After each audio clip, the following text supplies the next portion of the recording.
Hey guys, ఈ డ్రామాలో ఏమన్నా ప్రాబ్లం ఉంటే ప్లీజ్ కామెంట్ అయితే చేయండి. నాకు వ్యూవర్స్ వస్తున్నారు కానీ ఫుల్ వీడియో సరిగ్గా చూడట్లేదు. ప్లీజ్ చూడండి, చాలా మంచి స్టోరీ.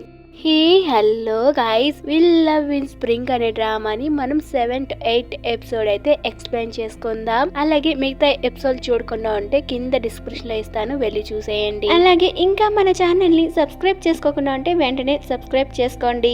అలాగే బెల్ ఐకాన్ అయితే ఆన్ చేసి పెట్టుకోండి. నేను పెట్టే ప్రతి వీడియో మీకు ముందుగా వస్తుంది. మరొక విషయం, నా ఛానల్ లోగోని మార్చాను. అలాగే పేరు వచ్చి కేసీ డ్రామా తెలుగు అని పెట్టాను. ఇక నుంచి ఇదే ఫాలో అవ్వండి. హే, నా మైక్ లేకుండా చెప్తున్నా, అలాగే నా గొంతు కూడా కొంచెం పాడైంది, ఏమనుకోకండి, వాయిస్ ఉత్తరా ఉంటుంది. డ్రామా స్టార్టింగ్ లో మన జీవ వాళ్ళ ఫాదర్ కి యాక్సిడెంట్ సీన్ అయితే చూపిస్తూ ఉంటారు. అంటే వాళ్ళ ఫస్ట్ ఫాదర్ అన్నమాట. ఆ యాక్సిడెంట్ సీన్ అయితే మనకి చూపిస్తారు. వాళ్ళ ఫస్ట్ ఫాదర్ యాక్సిడెంట్ ప్లేస్ లో మన జీవాకి అప్పుడు అనగానే స్పృహ వస్తుంది. ఆ స్పృహలోనే వాళ్ళ నాన్నని అయితే చూస్తుంది. కానీ వాళ్ళ నాన్న స్పాట్ లోనే చనిపోయి ఉంటాడు. జీవ న్యాంపింగ్ అయితే రిటర్న్ అయితే వచ్చేస్తుంది. ఆ ప్లేస్ వచ్చి మన తెలుగులో సంతాప సభ అంటారు. అక్కడికి జీవ రావడంతో పక్కనున్న ఒక వ్యక్తి అయితే పలకరిస్తాడు. నాది పక్క విలేజ్ జీవ, కార్యక్రమాలంతా మేము చూసుకుంటాము అని నేను చెప్తాడు. సారీ గైస్, ఒక విషయం చెప్పడం మర్చిపోయినా, వాళ్ళ నాన్నకి యాక్సిడెంట్ అయినప్పుడు మన జీవ కూడా కారు యాక్సిడెంట్ అయినప్పుడు కాలుకి గాయం అనేది తగులుంటుంది. అందువల్ల తనకి కాలు తీసేయాల్సి వస్తుంది. తర్వాత మన చైన్ బెండింగ్ అయితే చూపిస్తారు. ఎందుకంటే వాడు హీరోయిన్ వాళ్ళ ఫాదర్ ని పోస్ట్ మార్టం చేస్తాడు కాబట్టి. అంటే ఒక చనిపోయిన పేషెంట్ ని ఎలా ట్రీట్మెంట్ చేయాలో మన హీరో చేస్తూ ఉంటాడు అక్కడ హాస్పిటల్. కాబట్టి అక్కడ జీవ వాళ్ళ మదర్ కూడా ఉంటుంది. వాళ్ళ మదర్ ఎలా చైర్మన్ అయితే ఇలా చెప్తుంది, నా ఫస్ట్ హస్బెండ్ కూడా యాక్సిడెంట్ అనే చనిపోయినాడు అంటుంది. దానికి వాడు సారీ చెప్తూ ఉంటాడు. తర్వాత మన జీవాని అయితే చూపిస్తారు. వాళ్ళ నాన్న ఫోటో చూసి చాలా ఏడుస్తూ ఉంటుంది. అక్కడే పక్క విలేజ్ అయిన అతను వచ్చి తన దగ్గరికి అయితే వస్తాడు. ఇంకా సాంగ్యాలన్నీ స్టార్ట్ చేయాలా అని చెప్తూ ఉంటాడు. సరే మీరు స్టార్ట్ చేయండి, మీరు డబ్బుకు మట్టుకొని సంకోచించకండి, నన్ను అయితే అడగండి, ఇస్తాను అని చెప్తాడు. సరే, మన జీవ చెప్తుంది, ఈ సాంగ్యాలన్నీ చేసేదానికి మీలో ఒకరు కావాలి అని చెప్తాడు. అలా చెప్తున్న టైంలోనే అక్కడికి మన జీవ చెల్లి తమ్ముడు అయితే వస్తారు. అలా బాధతో ఇద్దరు దగ్గరికి అయితే వాళ్ళ నాన్న ఫోటోని అయితే చూస్తూ ఏడుస్తూ ఉంటారు. అప్పుడే జీవానైతే, జీవ నాన్న ఇక నాకు లేడు కదా అంటూ ఏడుస్తూ ఉంటుంది. ఆ బుడ్డదైతే వాళ్ళ అక్కని పట్టుకుని ఓని గట్టిగా అయితే ఏడ్చేస్తూ చేస్తూ ఉంటుంది. మరి ఆ పక్క వండుకొని ఇద్దరిలో ఎవరినొకరిని రావాలి అని చెప్తూ ఉంటాడు. అంత సంఘాలు చేయాలంటూ ఉంటే జీవ వండుకొని నా తమ్ముడు చేస్తాడు అని చెప్తుంది. వాడు వండుకొని షాక్ అయి, ఏంటి నేనా అని షాక్ అవుతాడు. మళ్ళీ వాడు వండుకొని ఇలా చెప్తాడు, నేను ఆయన సొంత కొడుకునైతే కాదు, నేను ఎలా చేయగలను ఆ సాంగ్యాలు, అలా చేస్తే ఏమవుతుందో ఏమో అనేసి అంటూ ఉంటాడు. అక్కడున్న ఆయన వండుకొని ఇలా చెప్తాడు, నేను చిన్నపిల్ల, తనతో ఈ సాంగ్యాలన్నీ చేపిలేం అని చెప్తాడు. అంటే మన చిట్టి రాక్షసి మిస్టర్ హ్యాన్ కూతురు జీవతో ఇలా చెప్తాడు, జీవ ఈ పనులు నేను చేయలేను, ఆయన సొంత కొడుకు కాదు కదా నేను అంటాడు. అంతలోగానే జీవ వాడికైతే ఒక్కటి పీక్తో ఉంది. ఏమిట్రా వాగుతున్నావు, నోరు మూసుకొని చెయ్యి, ఆయన మీ నాన్న, నువ్వు ఆయన కొడుకు, అంతే, నోరు మూసుకొని సాంగ్యాలంతా చెప్పిందంతా చెయ్యి అనేసి జీవ వండుకొని మన అయితే తిట్టేస్తూ ఉంటుంది. తర్వాత జీవ వండుకొని అదంతా ఇలా చెప్తుంది. వాడు వచ్చి అన్ని సాంగ్యాలు చేస్తాడు అని చెప్తుంది. సరే అని చెప్పి ఆయన అక్కడి నుంచి అయితే వెళ్ళిపోతాడు. మరో పక్క చైన్ బెండింగ్ ఒక పేషెంట్ ని ఎలా చూసుకోవాలో అలా ప్రాసెస్ అంతా చేస్తూ ఉంటాడు. తర్వాత మన జీవాని అయితే చూపిస్తారు. జీవ వచ్చిన గెస్ట్లకంతా థ్యాంక్ యూ చెప్పి పంపిస్తూ ఉంటుంది. అంటే వచ్చి సంతాప తెలిపేసి వెళ్ళిపోతారనమాట. తర్వాత మన జీవ వాళ్ళ ఫాదర్ గురించి ఆలోచిస్తూ పాత జ్ఞాపకాలు, సంతోషంగా ఉన్న జ్ఞాపకాలు అంతా గుర్తునైతే తెచ్చుకుంటూ ఉంటుంది. వాళ్ళు హ్యాపీగా ఉన్న మెమరీస్ అంతా జ్ఞాపకం చేసుకుంటూ ఏడ్ చేస్తూ ఉంటుంది.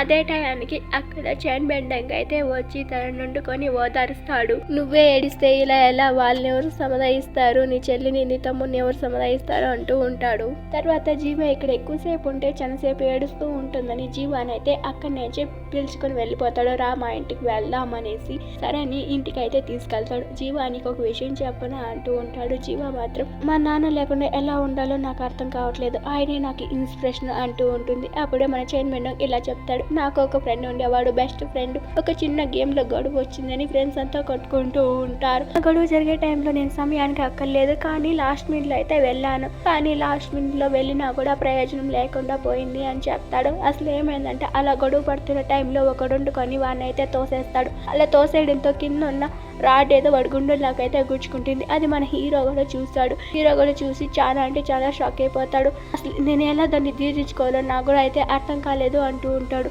లాస్ట్ ఫేస్ అన్న చూద్దామని హాస్పిటల్లో కూడా రచ్చ చేసి వాడి ఫేస్ అయితే చూస్తూ ఉంటాడు. అక్కడే ఒక పెద్ద ఆయన వండుకొని వాడిని లాగి పెట్టి ఒక్కటైతే పీకుతాడు.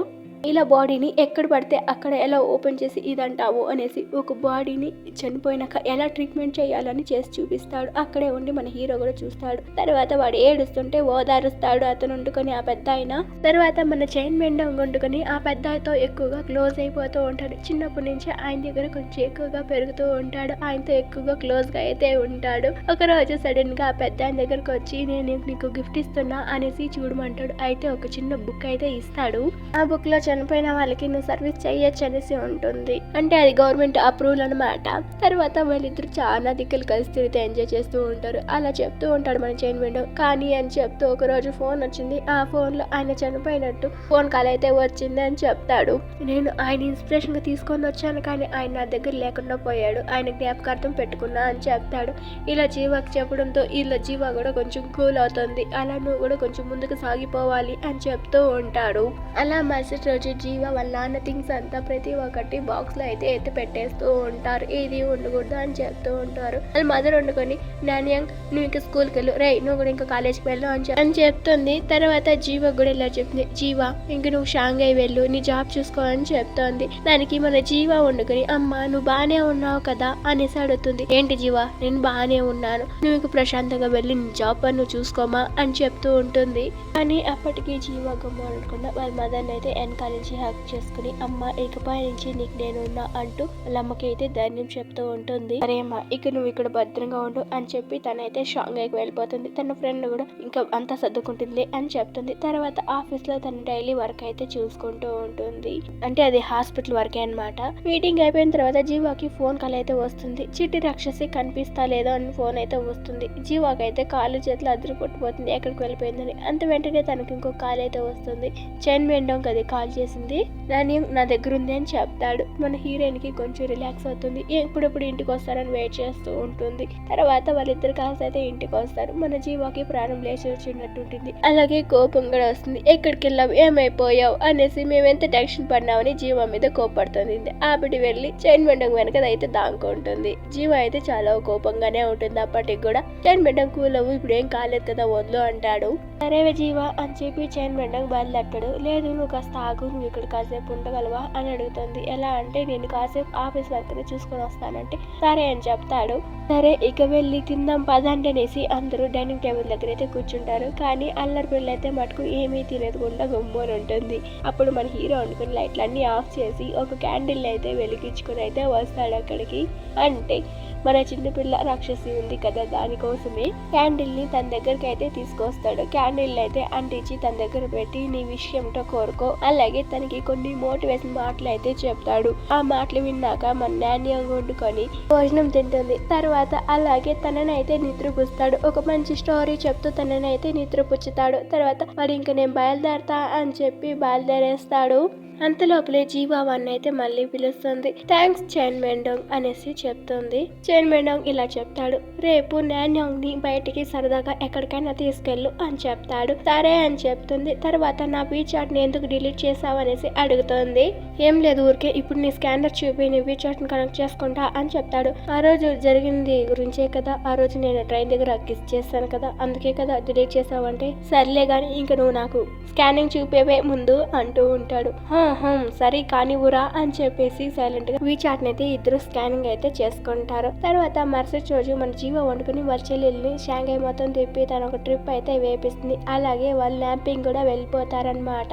మన అల్లరి పిల్ల జీవతో ఇప్పుడు సరదాగానే ఉంటుంది. అలాగే వాళ్ళ ఊర్లో నేను షాంఘై వెళ్ళొచ్చా అని గొప్పగా చెప్పుకుంటూ వెళ్తుంది. అక్కడున్న వాళ్ళు ఇప్పుడు పర్లేదు వాళ్ళు బీ హ్యాపీగానే ఉన్నారు అనుకుంటారు. ఇంకేముందమ్మా ఇక్కడున్న కార్యక్రమాలు ఫినిష్ చేసి మళ్ళీ నేను రేపు షాంఘై వెళ్ళిపోతా, ఇక్కడి నుంచి వదిలి వెళ్ళిపోతా అనేసి వాళ్ళ కూతురు వండుకొని వాగుతూ ఉంటుంది. తర్వాత రోజు జీవా ఫ్యామిలీ మొత్తం కొండ మీదకి అయితే వెళ్తారు. కొండ మీదకి వెళ్ళి వాళ్ళ సాంప్రదాయం ప్రకారం ఒక్కొక్కరు ఒక్కొక్క కోరికని వాళ్ళ నాన్నని కోరుకుంటూ వాళ్ళకి ఇష్టమైంది ఏమో చేస్తూ ఉంటారు. అంటే వాళ్ళ మనసులో కోరిక కోరుకొని ఆ ముడుపు ఏమో ఒక ముడుపు అయితే కడతారు. ఆ ముడుపుని కట్టి గాలిపటానికి అయితే ఎగరేస్తూ వాళ్ళ సాంప్రదాయంలో ఏమో చేస్తూ ఉంటారు. ఇక్కడితో 7 to 8 ఎపిసోడ్ కంప్లీట్ అవుతుంది. అలాగే మీకు ఈ డ్రామా నచ్చినట్టయితే ప్లీజ్ లైక్ చేయండి. అలాగే నా ఎక్స్ప్లెయిన్ ఎలా అనిపించిందో ప్లీజ్ కామెంట్ అయితే చేయండి. నెక్స్ట్ వీడియోలో కలుసుకుందాం. బాయ్.